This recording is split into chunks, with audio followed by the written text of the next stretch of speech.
Tenemos una información que es acerca de un estudio en el que indica que la ciudadanía busca siempre un perfil o un liderazgo más paternalista. ¿Esto qué quiere decir y en qué está basado este pensamiento? Y no más bien que de pronto estén buscando una persona a la que puedan idealizar o una persona a la que puedan admirar más allá de sentirla cercana. Sí, si quieren un poco de contexto, Origen es una organización que lleva 15 años dedicada a entender qué hay detrás de un liderazgo de alto impacto. Llevamos 15 años además identificando y formando a líderes de todos los perfiles, líderes políticos, líderes sociales, líderes empresariales, y también entendiendo en el mundo qué hay detrás del liderazgo. Este estudio lo realizamos, digamos, viendo una diferencia muy grande entre lo que hoy se sabe que se necesita en el mundo del liderazgo, como cuáles son los atributos que un líder en un contexto como el mundo actual se necesita, versus lo que veíamos en la dinámica electoral. ¿Y cuáles son los resultados? Nosotros teníamos 32 atributos, digamos, asociados a un liderazgo. Y lo que nos dimos cuenta cuando le hacíamos la pregunta a los votantes y a los ciudadanos, y es que lo que usted busca en un líder, las respuestas fueron muy evidentes, y es que estamos escogiendo como con los parámetros del pasado. Buscamos mesías, superhéroes, personas que de alguna manera nos digan que nos van a solucionar rápido problemas súper complejos. Yo siempre digo que es una mezcla entre que queremos un superhéroe y un Harry Potter que mágicamente solucione las cosas. Y pues para nosotros uno de los mensajes más importantes que queremos como compartir es, pues definitivamente ante la complejidad de los desafíos que tenemos, por ejemplo, en las ciudades, en el caso de Cartagena, pues pensar que una sola persona sola en 4 años va a solucionar todos los problemas de una ciudad claramente es irreal, y que realmente si queremos hoy en día no frustrar nuestras expectativas, tenemos que ser mucho más conscientes de cómo votamos. Y ahí aparecen otros de los atributos muy importantes del liderazgo que en el estudio salieron muy poco priorizados.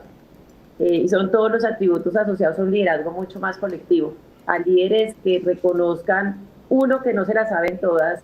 dos, que solos no pueden, tres, que mágicamente no van a poder solucionar todos los problemas, y que definitivamente, por un lado, necesita rodearse bien y armar bien buen equipo, tema que muchas veces los votantes olvidamos priorizar, solamente pensamos que estamos escogiendo a ese candidato y no cuestionamos de quién es su equipo y con quién está rodeado. Y dos, entender que cuando nosotros votamos no estamos tercerizando la responsabilidad,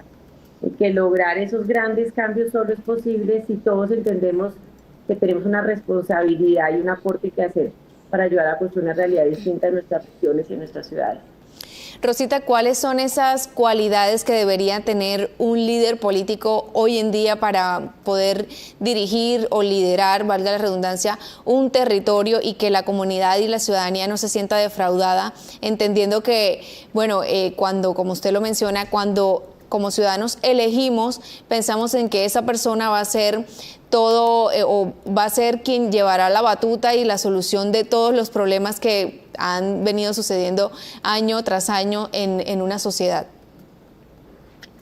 A ver, yo partiría la primera, yo creo que es una de las grandes apuestas de Origen, es más que un líder, es cuál es el ser humano por el cual yo estoy votando. O sea, creo que si queremos mejores líderes, necesitamos personas con altos estándares éticos, personas, digamos, que nos muestren en su trayectoria que cumplen lo que prometen, que hay una coherencia entre sus acciones y sus palabras. Yo diría que es como el tema central. Por el otro lado, y yo haría, digamos, un énfasis grande en que hoy necesitamos líderes que nos unan y no nos dividan, líderes que nos inspiren a soñar con una visión de futuro compartida, pero que nos digan claramente, yo no puedo solo, esto no va a ser fácil, necesitamos que todos aportemos, y por eso es tan importante la capacidad de movilizar, porque lo que tenemos generalmente son personas que por ganar, digamos, votantes, dicen lo que seguramente queremos que nos digan, y es que todo va a ser fácil, que lo van a solucionar, que en 4 años vamos a tener otra realidad. Y pues claramente esas promesas, como ya mencioné, son generalmente imposibles de cumplir y lo que generan es volviendo a romper la confianza. Entonces, si yo pudiera como resumir uno, ¿cuál es ese ser humano que hay? Dos, la capacidad de unirnos alrededor de un sueño. Tres, que genere unión y no división, que entienda que una vez que se ha elegido a tener que liderar toda una ciudad completa y ya no es el 50% de un lado o el 30% del otro. Y creo que también que tenga una capacidad demostrada, uno, en armar equipos efectivos, porque es que transformar una ciudad no solamente es una labor de liderazgo, sino es una labor gerencial muy grande. Y para eso necesitamos personas que realmente sepan gerenciar y liderar equipos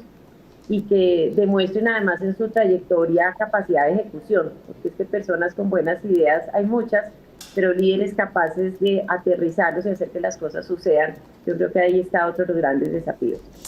Así es, Rosita. ¿Cómo podría un ciudadano identificar que esa persona o ese candidato es el ideal o que cuenta con todas esas cualidades y características que usted acaba de mencionar al momento de depositar su voto de confianza?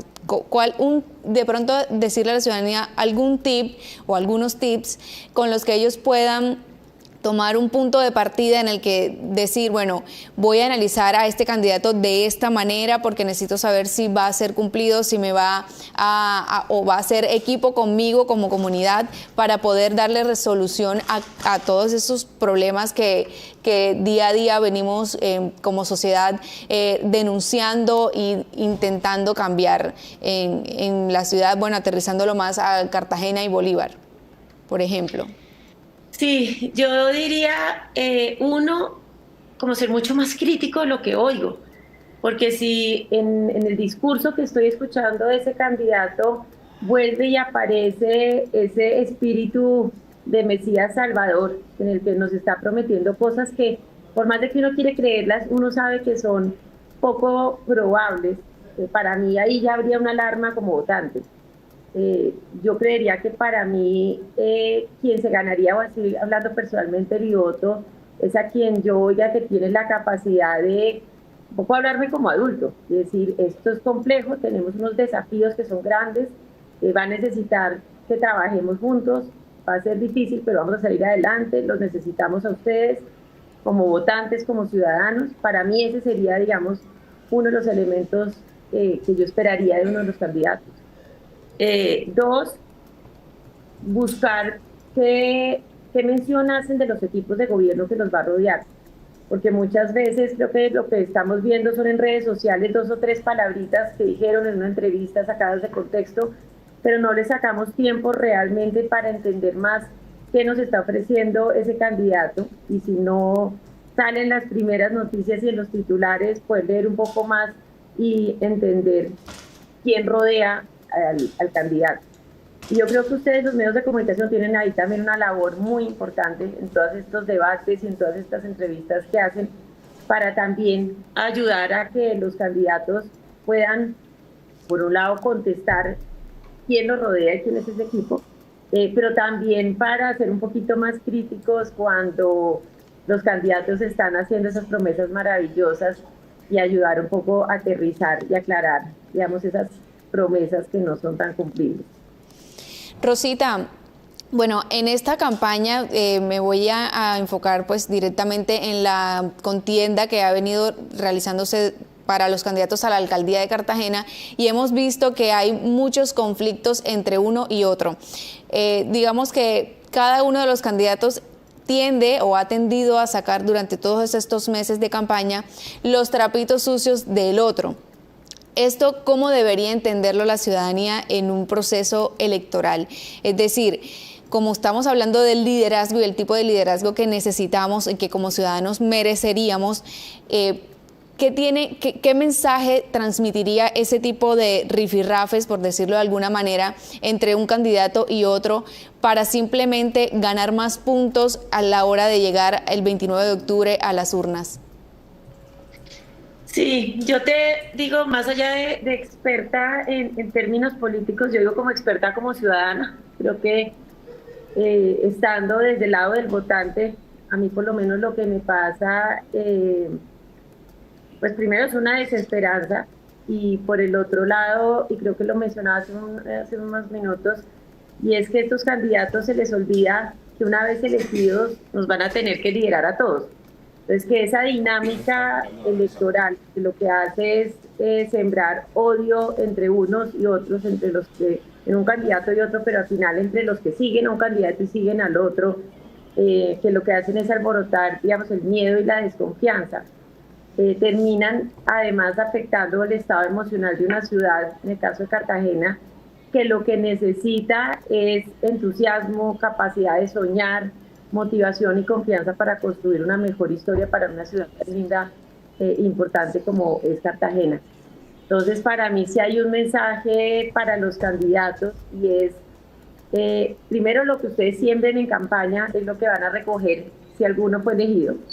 Y que ojalá que lo que siembren sea unión, esperanza, sueño, motivación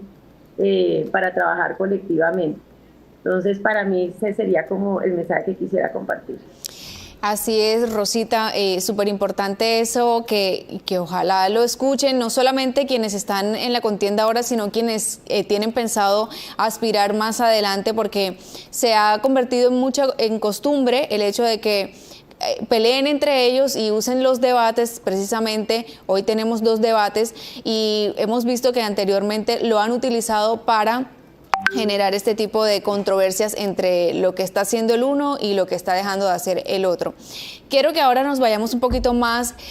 a nivel de país, a nivel nacional, y de pronto hacer un pequeño o un breve análisis de el liderazgo que está teniendo nuestro presidente Gustavo Petro, en el entendido de que ha tenido pues unos meses bastante difíciles en los que día tras día hay un escándalo más acerca de sus decisiones, de cómo maneja hasta su propia familia. Entonces, quiero que desde su perspectiva nos cuente cómo ve usted el comportamiento o el liderazgo del presidente de la República. Bueno, un poco también de contexto. Origen es una organización que no tiene, digamos, una orientación partidista. Entonces, lo que te diga más allá de mi mirada desde, sí, como desde la parte más ideológica, puede ser un poco desde lo que yo espero en términos de quien está liderando un proceso muy importante y un momento muy importante en la historia del país. Y para mí, para el presidente Petro, creo que el pedido desde Origen es, creo que Colombia necesita, y vuelvo y lo conecto con lo que ha sido mi mensaje anterior, que nos conecten, que nos unen, que nos inviten a soñar, que pasemos la página de la división y la polarización y los mensajes que siguen dividiéndonos entre unos y otros.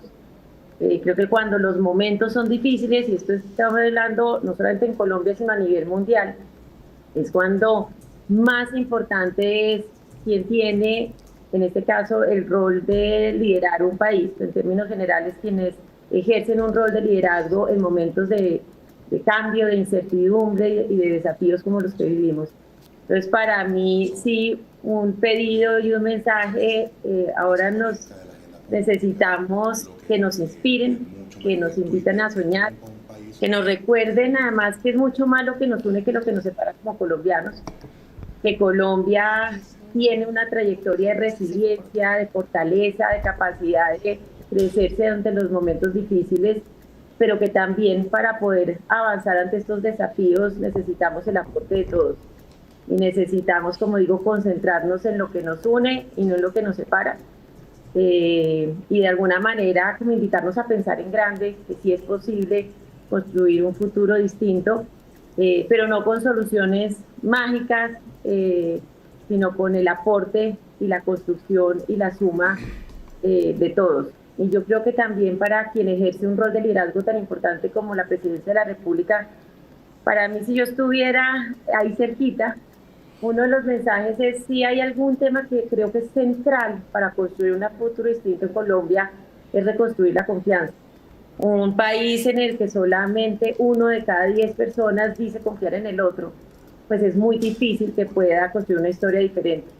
Entonces, para mí uno de los grandes desafíos desde los líderes que están en cargos tan importantes como la presidencia, las alcaldías y las gobernaciones es ayudar a reconstruir la confianza y el tejido social para que los empresarios confíen en la política, los políticos confíen en los líderes sociales, los jóvenes, en las generaciones mayores. Creo que en términos generales reconstruir todas las relaciones de confianza para mí es uno de los grandes desafíos del rol de liderazgo en este momento. Rosita, y pensando también en la niñez, ¿cuál sería este tipo de liderazgo que deberíamos proyectar o que los políticos de hoy en día deberían proyectarle y transmitirle a esa comunidad infantil que, bueno, que va, o bueno, los que no los tan niños, sino más bien los que ya están entrando en la etapa de adolescencia y ya van mirando y conociendo más de lo que sucede en sus ciudades, en sus barrios, en su país, y van proyectándose también como futuros votantes? Bueno, no soy experta en el tema, pero yo creo que hoy las nuevas generaciones más que nunca necesitan propósito. Las nuevas generaciones son generaciones más críticas, más inquietas, que son mucho más conscientes de los desafíos que están pasando en la humanidad. Y yo creo que en términos generales los jóvenes se mueven por sueños y por causas y por ideales que les importan. Entonces, creo que hay una responsabilidad muy grande porque vender sueños es muy fácil, pero romper la confianza es igualmente fácil. Y yo creo que necesitamos unas nuevas generaciones que aprendan a confiar en lo público, que de alguna manera nos ayudan a romper como esta historia en el que la creencia es que para muchos colombianos que todo lo que tiene que ver con la política o con lo público o bien sea no funciona o es corrupto. Y creo que pues si queremos tener un país mejor necesitamos mejores líderes en lo político, mejores líderes en el sector público, pero también necesitamos una ciudadanía generalizada, digamos, en todos los escenarios, que entiendan que lo público es de todos, que no podemos darle la espalda a la política y al sector público. Entonces creo que para mí ese es uno de los desafíos, cómo ayudamos a formar unas futuras generaciones más conscientes, más activas, más participativas, cómo las invitamos a soñar, pero también somos muy cuidadosos en no romper la confianza, porque sabemos que la confianza cuando se rompe ya es difícil y es todo un proceso volverla a construir. Rosita, para finalizar, cuénteme, por ejemplo, qué piensa usted del uso de las redes sociales en el ejercicio de los políticos de hoy en día. Pues para mí, en términos generales, uno de los grandes problemas de las redes sociales es que, por un lado, a mí me llegan los mensajes de las personas que piensan parecido a mí, y lo que terminamos es, por un lado, desde la óptica de la ciudadanía, rodeándonos y todo el día como consumiendo noticias que refuerzan solamente mi punto de vista y mi mirada del mundo. Perdemos lo que antes tenían los medios tradicionales, es una posibilidad de entender diferentes puntos de vista y ampliar la mirada de lo que está sucediendo. Entonces yo creo que la tentación en la que se cae con la inmediatez y con lo corto que se puede hoy en día como ver en los mensajes en las redes sociales es literalmente mandar simplemente el titular que sé que va a darme votos o que va a llamar la atención, perdiendo de foco el fondo, el mensaje que necesitamos,